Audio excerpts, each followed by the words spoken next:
So why would you consider buying your freehold?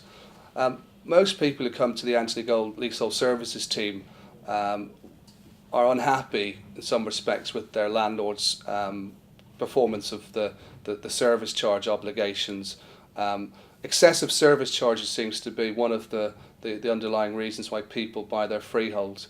Other underlying reasons are the lengths of the leases in the building. So one person with a low lease may actually consider the lease extension prospect, and then after reviewing the title with us, we identify that in fact actually a large number of their neighbours are in the same predicament. They've also got low leases, so that's a lease that's less than 80 years, maybe 60, 70 years, whatever.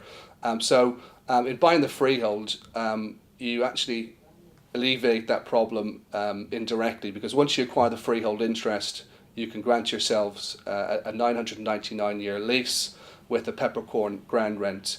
And that is essentially what people class as a share of freehold.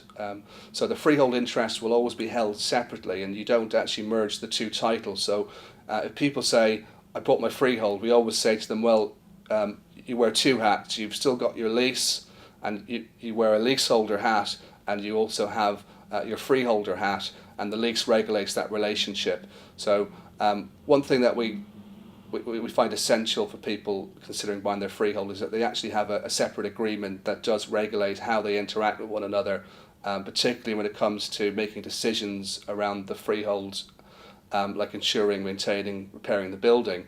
So we'll recommend they have a deed of trust in place, which will assist in the decision-making process if they're holding the freehold interest in their individual names.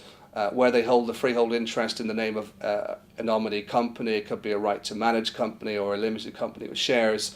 The rules of the company will regulate how they conduct the business of the freehold. But the underlying reasons are usually low leases, a landlord who's applying an excessive service charge on people. So if you are considering buying your freehold, contact Anthony Gold's Leasehold Services team, and we'll be more than happy to give you advice on the best way forward.